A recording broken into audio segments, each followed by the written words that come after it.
Hello everyone. आज के lecture में हम करने वाले हैं साझेदारी का अर्थ और उसकी परिभाषा। ठीक है, उसकी प्रकृति को पढ़ेंगे और उसकी विशेषता और लक्षण की भी बात हम यहाँ पर करेंगे। सबसे पहले हम बात करें साझेदारी की डेफिनेशन की। तो साझेदारी की डेफिनेशन की हम बात करें तो साझेदारी का मतलब होता है जब दो या दो से अधिक लोग मिलकर किसी भी व्यापार को चलाने के लिए सहमत होते हैं, जो आपस में लाभ और हानि को बांटते हैं। ठीक है, उसको बोलते हैं हम साझेदारी। अपनी सेवा या फिर पूंजी लगाने के लिए सहमत हो जाते हैं। मतलब कोई भी आपको व्यापार करना है, तो जब भी आप कोई व्यापार स्टार्ट करते हो, शुरू करते हो, तो सबसे पहले आपको जरूरत पड़ती है किसकी? सबसे पहले आपको पूंजी की आवश्यकता होती है। ठीक है, अब मान लीजिए आपको 5 करोड़ से व्यापार शुरू करना है, तो 5 करोड़ रुपया आएगा कहाँ से? वो आप सिंगल व्यक्ति तो नहीं कर सकते इतना, तो आप क्या करते हो? कुछ लोगों से आप उस पैसे की डिमांड करते हो। ठीक है, ए बंदा हो गया, एक बी हो गया और एक सी हो गया। ये लोग क्या करते हैं? 5 करोड़ रुपए की आपकी जो बिजनेस की आवश्यकता थी, इसको पूरा करते हैं, है ना। जैसे कि इसने 2 करोड़ रुपया लगाया आपके व्यापार में। ठीक है, इसने लगा दिया 1 करोड़ रुपया, और सी बंदा आप थे, मानो आपने भी 2 करोड़ रुपया लगाया। ऐसे करके ये 5 करोड़ लगा के व्यापार शुरू किया जाता है। तो साझेदारी का मतलब यही होता है कि जब भी आप कोई भी व्यापार करते हैं, तो जितनी भी पूंजी आप लगाते हैं, तो वो कुछ लोग मिलकर जो पूंजी लगाते हैं ना, अब जरूरी नहीं होता कि वो पूंजी सभी लोग लगाए, है ना। कुछ मान लो एक डी बंदा और था जो कि कैपिटल लगाने के लिए सहमत नहीं था, लेकिन वो कह रहा था कि मैं व्यापार अच्छे से करवा सकता हूँ, मैं मेरे पास कुछ ऐसी स्किल्स हैं, है ना, जिनके आधार पे मैं आपके बिजनेस में शामिल हो सकता हूं। तो आप लोग सहमत हो जाते हो, ठीक है भैया, आपके पास अगर कैपिटल नहीं है, लेकिन आपके पास वो क्षमता है कि हमारे व्यापार को और आगे तक ले जाने में आप सक्षम हैं, तो हम ऐसे भी शामिल कर लेते हैं व्यक्ति को। तो साझेदारी का मतलब होता है जब दो या दो से अधिक व्यक्ति मिलकर किसी व्यापार को चलाने के लिए सहमत हो जाते हैं, जहां पर वो लाभ हानि बांटते हैं, है ना। तो यह एक ऐसी संस्था होती है इसी को हम साझेदारी कहते हैं। भारतीय साझेदारी अधिनियम 1932 की धारा 4 के अनुसार अगर हम कहें, तो साझेदारी का मतलब होता है व्यक्तियों के बीच ऐसा संबंध जिन्होंने किसी ऐसे कारोबार से लाभ का अनुबंध किया हो, मतलब प्रॉफिट का अनुबंध किया हो, जिसे वे सब अथवा कोई एक या एक से अधिक व्यक्ति सबकी ओर से जो चलाया जाता है। अब देखो, 4 व्यक्ति इसमें थे, ए बी सी डी। ये चारों व्यक्ति इस फर्म को चलाने के लिए सहमत हुए हैं, तो ऑब्वियसली ये जो प्रॉफिट का शेयर होगा वो चारों लोगों को मिलना चाहिए, है ना। और हम इसकी डेफिनेशन की बात करें तो इस परिभाषा के अनुसार व्यक्तियों की किसी संघ को साझेदारी में निम्नलिखित 3 शर्तों को पूरा करना होता है। सबसे पहले तो उनके बीच एक एग्रीमेंट होना चाहिए, समझौता होना चाहिए। बिकॉज क्योंकि जब भी कोई व्यापार में आपस में आप में कुछ अनबन हो जाती है, तो ये एग्रीमेंट जो होता है वही कोर्ट में पेश करके आप अपनी बात को सामने रख सकते हैं। सभी साझेदारों के बीच एक एग्रीमेंट होना जरूरी है। ठीक है जी। सेकंड क्या है? समझौता या ठहराव लाभ बांटने के उद्देश्य से होना चाहिए। मतलब आपने ये जो एग्रीमेंट करके रखा है ना, ये आपस में हम प्रॉफिट या लॉस बांटने के लिए सहमत हुए हैं, लाभ कमाना और बांटना। ठीक है। तीसरा पॉइंट क्या है आपका? कि व्यापार व्यवसाय का संचालन वे सभी मिलकर कर सकते हैं, इनमें से कोई एक या एक से अधिक व्यक्ति भी कर सकते हैं। मान लीजिए एक बंदा ऐसा था 5 करोड़ में, जिसने कि 2 करोड़ रुपए लगाए, ए ने, और ए ने क्या कहा कि भाई मेरे से तो काम नहीं होगा, है ना, मेरे से तो काम नहीं होगा। तो क्या करते? बी सी डी 3 लोग मिलकर काम करेंगे, है ना।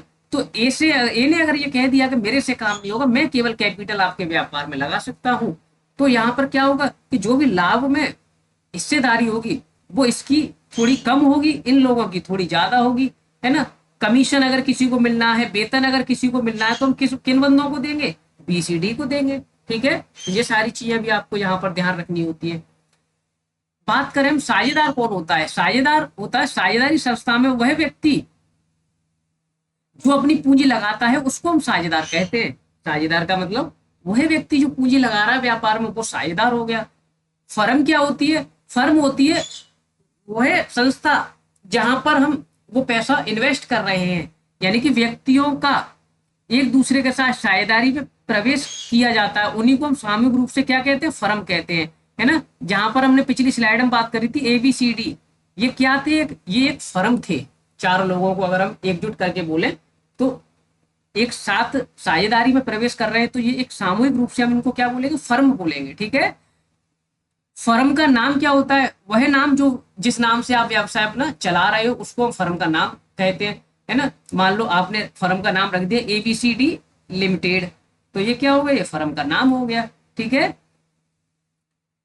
साझेदारी फर्म की प्रकृति की बात करें तो साझेदारी फर्म का अस्तित्व उसके सदस्यों से क्या होता है, अलग होता है। मतलब हम ये कह के चलते हैं कि फर्म अलग है और जो उसके मेंबर हैं वो अलग है। ठीक है, साझेदारी अलग है और साझेदारी फर्म के जो फर्म अलग है और फर्म के मेंबर अलग है ना। सॉरी, यहाँ ना ये कंपनी के केस में होता है, ये सॉरी हम आपको एक एक्स्ट्रा पॉइंट बताने वाले थे लेकिन हमने कंपनी नहीं बताया, है ना। फर्म और मेंबर की बात करें तो ये कंपनी के केस में क्या होता है कि ये अलग अलग होते हैं, फर्म अलग होती है यानी कंपनी अलग है और मेंबर उसके अलग है। ठीक है, लेकिन साझेदारी फर्म में ऐसा नहीं होता। साझेदारी फर्म में क्या होता है, उनका सदस्य से अलग नाता नहीं होता। हम अगर बात करें, एक 5 करोड़ रुपए लेके हम चल रहे थे यहाँ पर, ठीक है, हमने 5 करोड़ रुपए लेकर बात करी थी। अब मान लीजिए कंपनी को नुकसान हो गया 6 करोड़ का, 6 करोड़ का क्या हो गया, कंपनी को लॉस हो गया। ठीक है, तो ये लॉस की जो भरपाई होगी ना वो कैसे होगी भाई, लोग तो यही है, 2 करोड़ इसने लगाया, 2 करोड़ इसने लगाया, 1 करोड़ इसने लगाया। अब लॉस की जब हम बात कर रहे हैं तो इसके हिस्से में आया 2 करोड़ 25 लाख, इसके हिस्से में आया 2 करोड़ 25 लाख, इसके हिस्से में आया 1 करोड़ 50 लाख। तो ये जो 1 करोड़ का नुकसान ज्यादा हो गया है हमारी जो लगाई गई पूंजी थी उससे, तो ये 25 लाख इसके हिस्से में एक्स्ट्रा आया, 25 इसके में एक्स्ट्रा आया और 50 लाख इसके में एक्स्ट्रा आया। तो ये 1 करोड़ रुपए कहाँ से लाके देंगे, अपना अपना हिस्सा जो है घर से लाके देंगे, अपनी पर्सनल संपत्तियों से लाके देंगे। ये फर्म के केस में होता है। फर्म के केस में अगर आपकी लगाई हुई पूंजी से भी ज्यादा नुकसान हो जाता है तो ये जो साझेदार हैं ये अपनी खुद की पर्सनल एसेट से घर से लाकर वो पैसा देते हैं। बट कंपनी के केस में ऐसा नहीं होता। कंपनी के केस में हम फर्म को अलग मानते हैं और मेंबर्स को अलग मानते हैं, यहाँ पर इनकी लिमिटेड लायबिलिटी होती है। ठीक है, साझेदारी की विशेषता या लक्षण की बात करें तो सबसे पहली विशेषता तो यही है कि कम से कम कितने व्यक्ति होने चाहिए आपकी फर्म को चलाने के लिए, कम से कम 2 व्यक्तियों का होना जरूरी है। और साझेदारी अधिनियम की अगर हम बात करके चलें, साझेदारी अधिनियम की बात करें हम 1932 वाले की, तो इसमें ऐसा कोई प्रावधान नहीं है कि साझेदारी फर्म में मैक्सिमम कितने सदस्य हो सकते हैं। ठीक है, नो लिमिट, इन्होंने कोई भी लिमिट डिसाइड नहीं करी है। ठीक है, बट हम बात करें वहीं पर कंपनी अधिनियम 2014 की धारा 10 के अनुसार इन्होंने ऐसा कहा है कि साझेदारी में कम अधिकतम कितने सदस्य हो सकते हैं, 50 हो सकते हैं। ये बात आपको याद रखनी है। ठीक है, कि साझेदारी अधिनियम 1932 में ऐसा कोई प्रावधान नहीं है कि ज्यादा से ज्यादा कितने हो सकते हैं। बट अगर हम कंपनी के बारे में, कंपनी की तरफ से सोचें तो कंपनी अधिनियम ने 2014 ने ऐसा बता रखा है कि कम से ज्यादा कितने होंगे, 50 होंगे। ठीक है जी। सेकंड पॉइंट क्या है आपका कि लिखित में होना जरूरी है।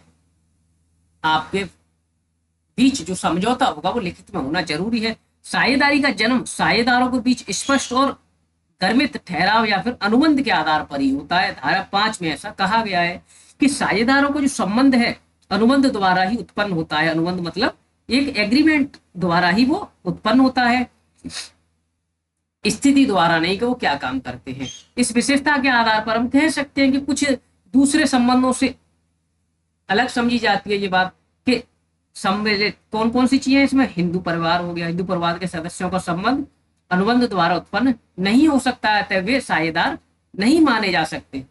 ठीक है, हिंदू परिवार को ज्वाइंट हिंदू फैमिली जो होती है, सम्मिलित हिंदू परिवार होते हैं ना, अतः वे साझेदार उनको हम नहीं मान सकते। उनका व्यवसाय भी साझेदारी का व्यवसाय हम नहीं मान सकते। जब आप खुद से ही केवल ज्वाइंट रहकर ही काम कर रहे हो, कोई एग्रीमेंट आपने आपस में नहीं करा रखा है तो एक लिखित में ठहराव होना जरूरी है। ये सेकंड इसकी डेफिनेशन हो गई। तीसरा क्या है कि आपके बीच एक कारोबार का होना भी जरूरी है।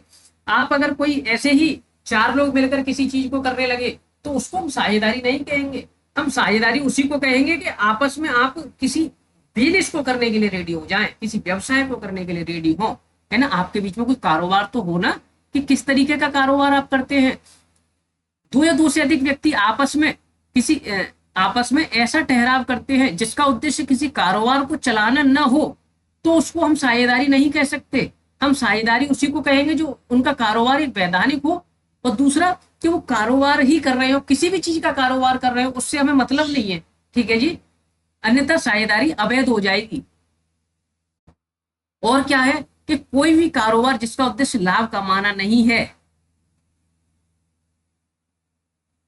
कोई भी साझेदार जिसका उद्देश्य क्या है, लाभ कमाना नहीं बल्कि दूसरे लोगों का कल्याण करना है और परोपकार करना है, साझेदारी का कारोबार नहीं हो सकता।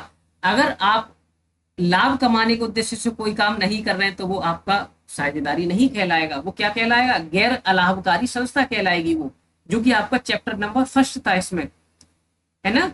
अकाउंटेंसी में चैप्टर नंबर 1 था, जो कि अब के सिलेबस से वो हटा दिया गया है, ठीक है। तो साझेदारी कारोबार का उद्देश्य क्या होता है कि अर्जित लाभ को साझेदारों के बीच में बांटना, है ना। जैसा कि जो हमारी साझेदारी अधिनियम की धारा 4 बताती है साफ साफ। फिफ्थ पॉइंट की हम बात करें यहाँ पर, तो फिफ्थ पॉइंट में आपको कह रखा है कि कारोबार का सभी साझेदारों अथवा उनसे किसी भी एक के द्वारा चलाया जाना, साझेदार का व्यवसाय सभी साझेदारों के द्वारा चलाया जा सकता है। किंतु अगर देखो यहाँ पर क्या होता है कि हमने पिछली स्लाइड में बात करी थी, ABCD 4 लोग थे व्यवसाय में, ठीक है। अब आप कोई भी कारोबार करते हो, हमने वहां पर कहा था कि ये जरूरी नहीं है कारोबार में कोई भी एक्टिविटी करता हो सक्रिय साझेदार है या नहीं। सक्रिय साझेदार मतलब वो कोई एक्टिविटी करता है। BCD 3 लोग एक्टिविटी कर रहे हैं, ऐसे भी चल सकता है कारोबार तो अपना, है ना। अतः कारोबार सभी साझेदारों की तरफ से किसी एक साझेदार द्वारा भी चलाया जा सकता है। कुछ लोग अगर साझेदारी में ज्यादा एक्टिव है तो उनको कुछ ज्यादा बेनिफिट मिलेंगे, कुछ लोग कम एक्टिव है तो कम बेनिफिट मिलेंगे, बट साझेदार तो चारों माने जाएंगे, ठीक है। तो हम यहाँ पर कह सकते हैं कि सभी लोगों के द्वारा उस बिजनेस में सक्रिय होना भी जरूरी नहीं होता है। 6 नंबर पॉइंट की बात करें तो प्रत्येक साझेदार अपनी फर्म का क्या होता है, एजेंट होता है। एजेंट का मतलब क्या होता है, तो प्रतिनिधित्व करता है उस चीज का। प्रत्येक साझेदार अपनी फर्म का प्रतिनिधि भी होता है। इस प्रकार हम बोल सकते हैं कि प्रत्येक साझेदार अपनी फर्म का एजेंट भी होता है, और क्या होता है, वो मालिक भी होता है। हम एजेंट और प्रिंसिपल बोलते हैं, ठीक है। एजेंट भी होता है और प्रिंसिपल मतलब वो मालिक भी होता है उसका, ठीक है। दोनों ही चीजें होती हैं। 8th पे आए हम तो असीमित दायित्व। शुरुआत में हमने बात करी थी कि 5 करोड़ से व्यवसाय आपने शुरू किया और आपको नुकसान हो गया 6 करोड़ का, तो ये 1 करोड़ का जो ज्यादा नुकसान हुआ वो कहां से कवर करेंगे आप, अपने घर से लाकर करेंगे, अपनी पर्सनल संपत्तियों को बेच के करेंगे आप, ठीक है। ये बात भी आपको जो है यहाँ पर याद रखनी होगी। 9th नंबर पॉइंट की बात करें तो यहाँ पर है वैधानिक आवश्यकता। वैधानिक आवश्यकता का मतलब क्या होता है कि साझेदारी व्यवसाय की स्थापना अथवा उसका समापन वैधानिक आवश्यकताओं की पूर्ति के लिए आवश्यक नहीं। जिस प्रकार एक साझेदारी का जन्म आपसी ठहराव के साथ हो जाता है, वहीं हम बात कह सकते हैं कि आप अगर साझेदारी को समाप्त करना चाहते हैं तो आपस में मिलकर भी साझेदारी का समापन कर सकते हैं। जैसे आपने चलाया था वैसे आप बंद भी कर सकते हैं, बट कंपनी अगर बंद करनी होती है आपको तो उसके लिए एक लीगल फॉर्मेलिटी जो होती है उनको फुलफिल करना होता है। 10th नंबर पॉइंट की बात करें तो रजिस्ट्रेशन की बात करें हम, तो इसका रजिस्ट्रेशन कराना अनिवार्य नहीं होता है, ठीक है जी।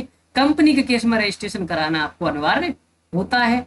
साझेदारी अगर आप चलाना चाहते हैं तो कोई भी पंजीयन की आपको आवश्यकता नहीं है, बट आप अगर रजिस्ट्रेशन करा लेते हैं तो आगे अगर कोई केस बन जाता है, आपस में कुछ आप में आनाकानी हो जाती है, तो आप के लिए वो ज्यादा हेल्पफुल रहता है अगर आपने रजिस्ट्रेशन करा रखा है, ठीक है। सीमित दायित्व साझेदारी क्या होती है और इनमें जो डिफरेंस होता है, बाकी की सारी चीजें हम नेक्स्ट लेक्चर में कवर अप कर लेंगे। जितनी चीजें मैंने यहाँ पर बताई उतनी चीजों को आप नोट कर सकते हैं, ठीक है जी। Thank you so much.